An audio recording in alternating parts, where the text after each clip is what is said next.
And people like Michael Graves and Vincent Scully liked all architecture that was good. Without any problem, they didn't cause a kind of trauma. We were taught to like whatever was good.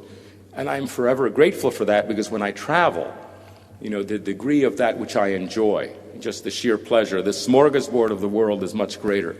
And we must really thank that period, but also those two professors of ours, Scully and Graves, who liked it all and used it all.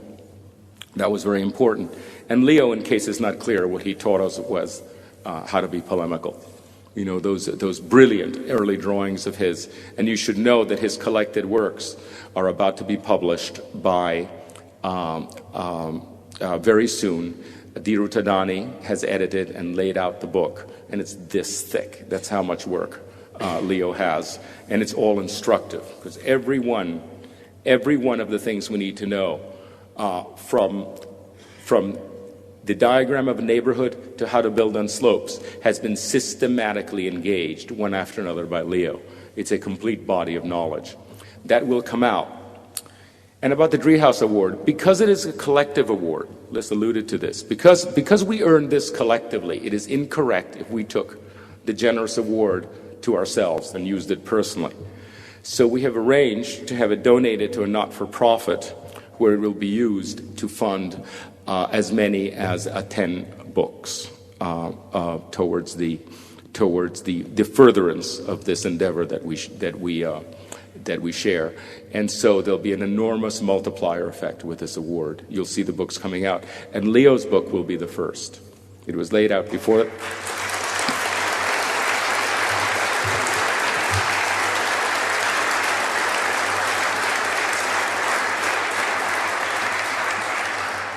Now, I'm expected to, I think it's my role not just to thank and be nice, but to I have one. Let me just begin by actually thanking another entirely different kind of person, which is I have to thank our opponents.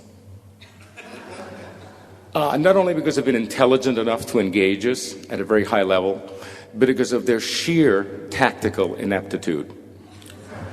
It is astounding how easy it has been, not in their small circumscribed world to succeed, but in the larger world, how much they have conceded of the world to us by being blinkered by ideology.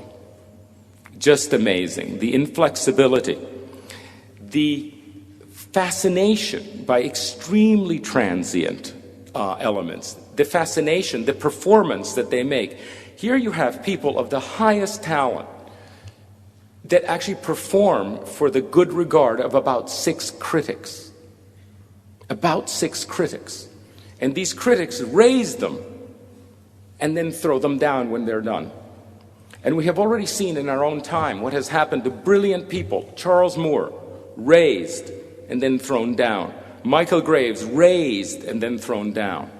One after another, that kind of thing. And why they engage in this is absolutely extraordinary. Not only the raising and throwing down, which happens inevitably and will happen to all of them, but that they do it for so few people, for the regard of so few people.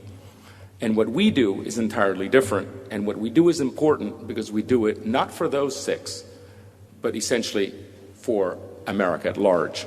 And when people say, aren't you worried about what Orosov said, or the fellow in LA, whose name I haven't even bothered to learn, frankly. And they say, I don't know absolutely anyone who reads that stuff. It has absolutely no effect. I cannot, for what it would take me to write a response which was publishable. I could collar 3 clients. What is the value of my time? And it certainly is not to respond, because that would only make them powerful. If we were to respond, it would only empower them by the recognition that they matter to our world, and they don't matter to our world. They matter to their world, which is self-defined. They're having their own discourse. By the way, absolutely fascinating, and I follow it closely, but I do not pretend that it matters to our world. Now, what is our world? And why is traditional architecture important? Traditional architecture is the way we communicate to the American middle class. Okay? The American upper class is often highly educated, and they're patrons. And they hire terrific architects, pay very well for difficult work, and they sustain the difficulties both of living in it and of paying for it. And those are patrons, and they're marvelous, and that's what gets published. The American poor are grateful for a roof and for a bathroom and for a place that doesn't leak. And they, too, are subject to avant-garde architecture and willingly live in it. And just yesterday we visited a quite remarkable-looking, in some ways ridiculous, in some ways brilliant building by Helmut Jahn, which is a single-room occupancy hotel. Now, no one in the American middle class would willingly live in a place like that because they have a choice. Down the street is a traditional building that doesn't actually make a spectacle of themselves, of their living there. So the American poor behave very well.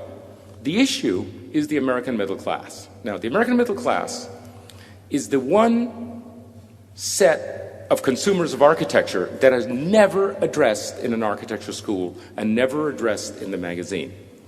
And the reason is very simple, is they have a choice. They have a choice, and when given a choice, they will choose generally something else. And so it terribly confuses architects. You know, it escapes them. And it is only through traditional architecture that we can engage them in the conversation which ultimately leads to the creation of this of an environment. Now, you might say, isn't that trivial, the American middle class? It's not. The American middle class is huge. The American middle class, and bear me in this might seem like an outrageous claim, but in fact, it'll sink in. The American middle class and its lifestyle is responsible for almost entirely for the environmental problems of the world today.